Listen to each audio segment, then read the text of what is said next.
ये हमारा क्वेश्चन है वेव इक्वेशन का, वन डायमेंशनल पीडीई का।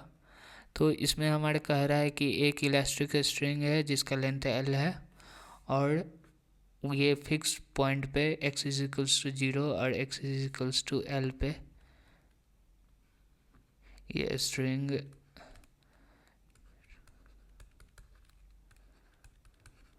है। और जब हम ये स्ट्रिंग को ऐसे खींचे हैं तो इसका जो पोजीशन है इनिशियली ux0, ये है इस तरह के फंक्शन में s sign cube pi X by L के फंक्शन में। यहाँ पे हमारे पास वेलोसिटी के बारे में नहीं दिया हुआ है, तो हम इसका वेलोसिटी इनिशियल वेलोसिटी 0 मानेंगे। तो इस तरह के पीडी में हम देखते हैं कि यहाँ का पॉइंट और यहाँ का पॉइंट दोनों फिक्स है, इस दोनों में मूवमेंट नहीं हो रहा है।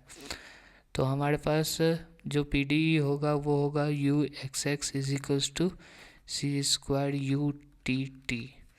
और यहाँ पे जो इनिशियल बाउंड्री कंडीशन है वो हमारे पास होगा U 0 T is equals to 0 और U L T is equals to 0, क्योंकि यहाँ पे हमारे पास कोई मूवमेंट नहीं हो रहा है।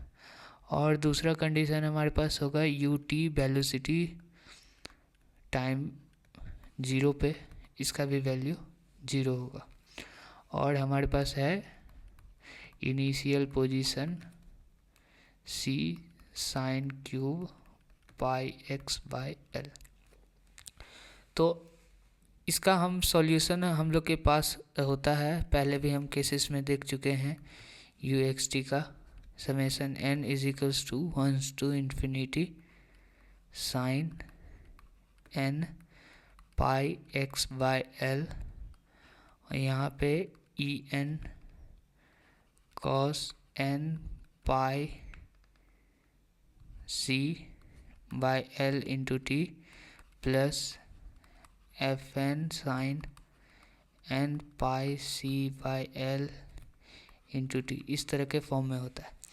अब हम यहाँ से देखते हैं कि ये हमारा जो इनिशियल वैल्यू है इसको हम एफ एक्स से डिनोट करते हैं, और हमारे पास वेलोसिटी को जी एक्स से डिनोट करते हैं।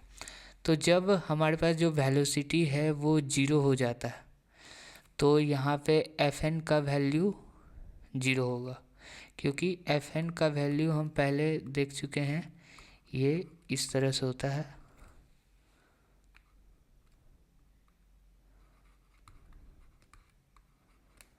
जी एक्स और यहाँ पे sine n pi X by L, ये वैल्यू यहाँ 0 होगा, तो ये एफ एन हमारे पास पूरा ही 0 हो जाएगा।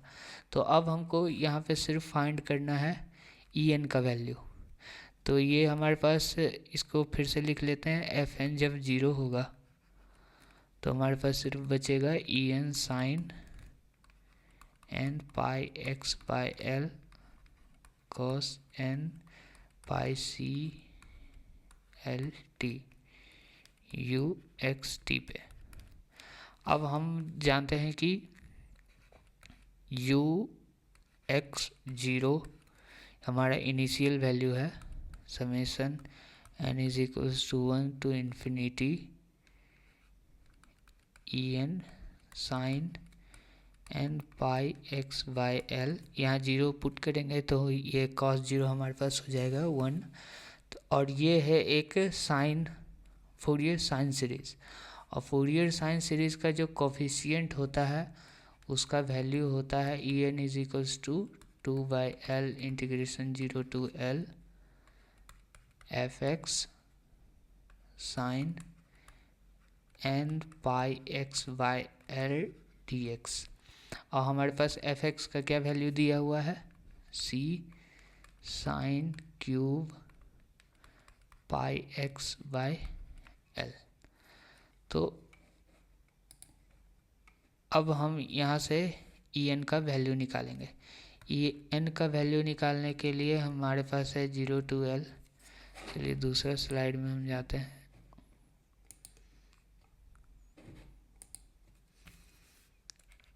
ई एन का वैल्यू क्या है हमारे पास, 2/L 0 to L fx sine n pi x/L dx, और fx का वैल्यू क्या गिवन है, c sine cube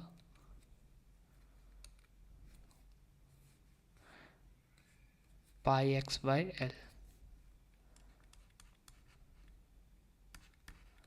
into sine n pi x/L dx। तो इसको इंटीग्रेशन करना बहुत ही कॉम्प्लिकेटेड होगा, तो इसको हम सिर्फ साइन के फॉर्म में लिखने का सोच रहे हैं। तो हमारे पास एक फार्मूला होता है sine cube theta is equals to 3 sine theta minus sine 3 theta by 4। इसको हम यहाँ पुट करेंगे, लेकिन थीटा का वैल्यू हमारे पास क्या है, पाई x/L। तो ये हमारे पास हो जाएगा 0 to L, ये सी भी हम बाहर निकाल लेते हैं, 3 sine pi x/L minus sine 3 pi x/L और डिवाइडेड बाय 4। डिवाइडेड बाय 4 को भी हम बाहर ही लिख लेते हैं, into sine n pi x/L dx। ये हमारे पास हो जाएगा कैंसिल आउट होकर 2L। इसको हम लेते हैं और इंटीग्रेशन 0 to L 3 साइन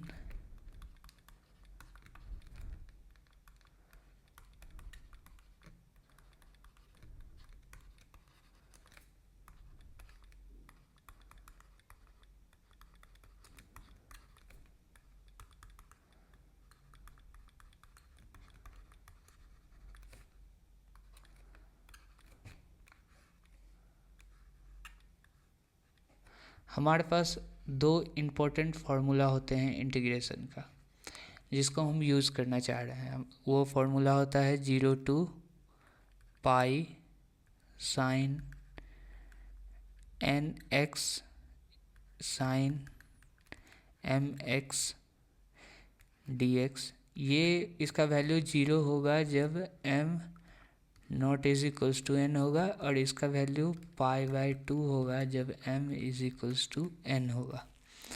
तो इसको हम इंटीग्रेट करने तो हम इसका यूज करना चाह रहे हैं इसको सॉल्व करने के लिए, लेकिन हमारे पास यहाँ पे n के साथ सिर्फ एक वेरिएबल x है, लेकिन हमारे पास ये पूरा है, तो हम चाह रहे हैं कि इसको किसी दूसरे वेरिएबल में कन्वर्ट किया जाए। तो हम 12th में पढ़े थे सब्स्टिट्यूशन मेथड, तो हम यहाँ से पाई x/L को t लेकर लेते हैं, और सब्स्टिट्यूशन में दोनों तरफ इंटीग्रेट किया जाता है, तो ये होता है pi x/L is equals to dt, और यहाँ से हमारे पास dx का वैल्यू आ जाता है L/पाई। और जब हम सब्स्टिट्यूशन करते हैं तो हम यहाँ लिमिट का भी वैल्यू चेंज करते हैं। तो अब देखिए x के लिए तो हमारे पास ये लिमिट है, लेकिन अब जब हमारे पास है वेरिएबल t, उसका वैल्यू ये है, तो अगर हम यहाँ पे x इज इक्वल्स टू 0 लेंगे और यहाँ पुट करेंगे तो हमारे पास t इज इक्वल्स टू 0 होगा, और x is equals to L के लिए हमारे पास t is equals to pi हो गया। तो ये जो पूरा इंटीग्रेशन है वो हमारे पास इस फॉर्म में आ जाएगा, यहाँ 0 यहाँ पाई यहाँ 3 sine t into sine n t, और dt का value pi sorry L dt by pi, minus यहाँ भी हो जाएगा 0 to pi sine 3 t into sine n t into L dt by pi.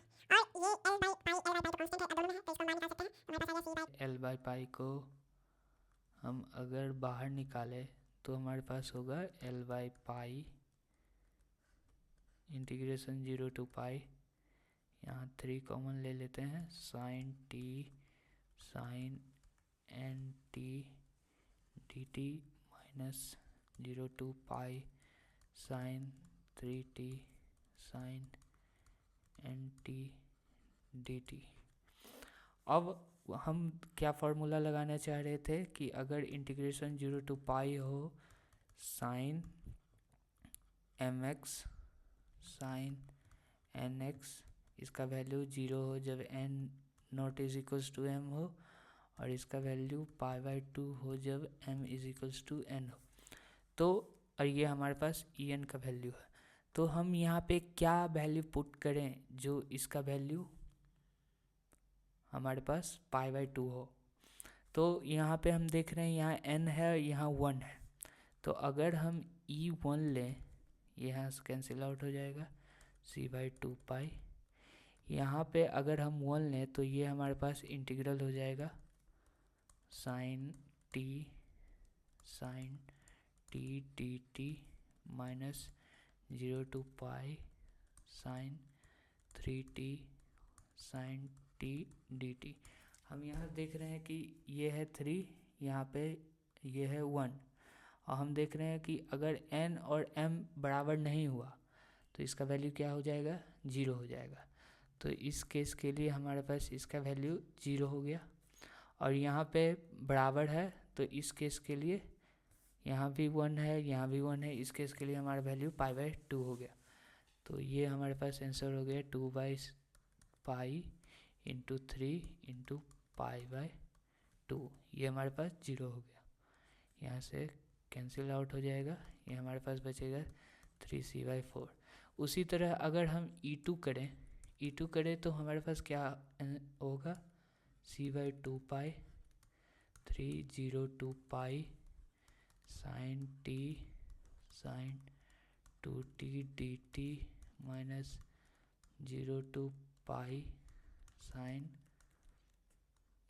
3t sine 2t dt।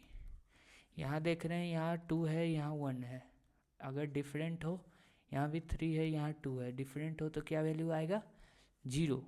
तो ये दोनों का वैल्यू 0 हो गया, यानी E2 का वैल्यू 0 हो गया। अब हमारे पास देखेंगे कि अगर हम E3 करेंगे तो हमारे पास आएगा 2π 302 pi sine t sine 3t dt minus 0 to pi sine 3t sine 3t dt। यहाँ पे हमारे पास इसका कोफिशिएंट 1 है, इसका कोफिशिएंट 3 है। अगर अलग रहे तो हमारे पास क्या होगा, 0, अगर सेम रहे तो हमारे पास होगा π/2। तो इसका वैल्यू हमारे पास 0 हो गया, इसका वैल्यू π/2 हो गया। तो 3/2 पाई × π/2, ये हमारे पास हो गया c/, ये माइनस में होगा क्योंकि ये माइनस का है 4।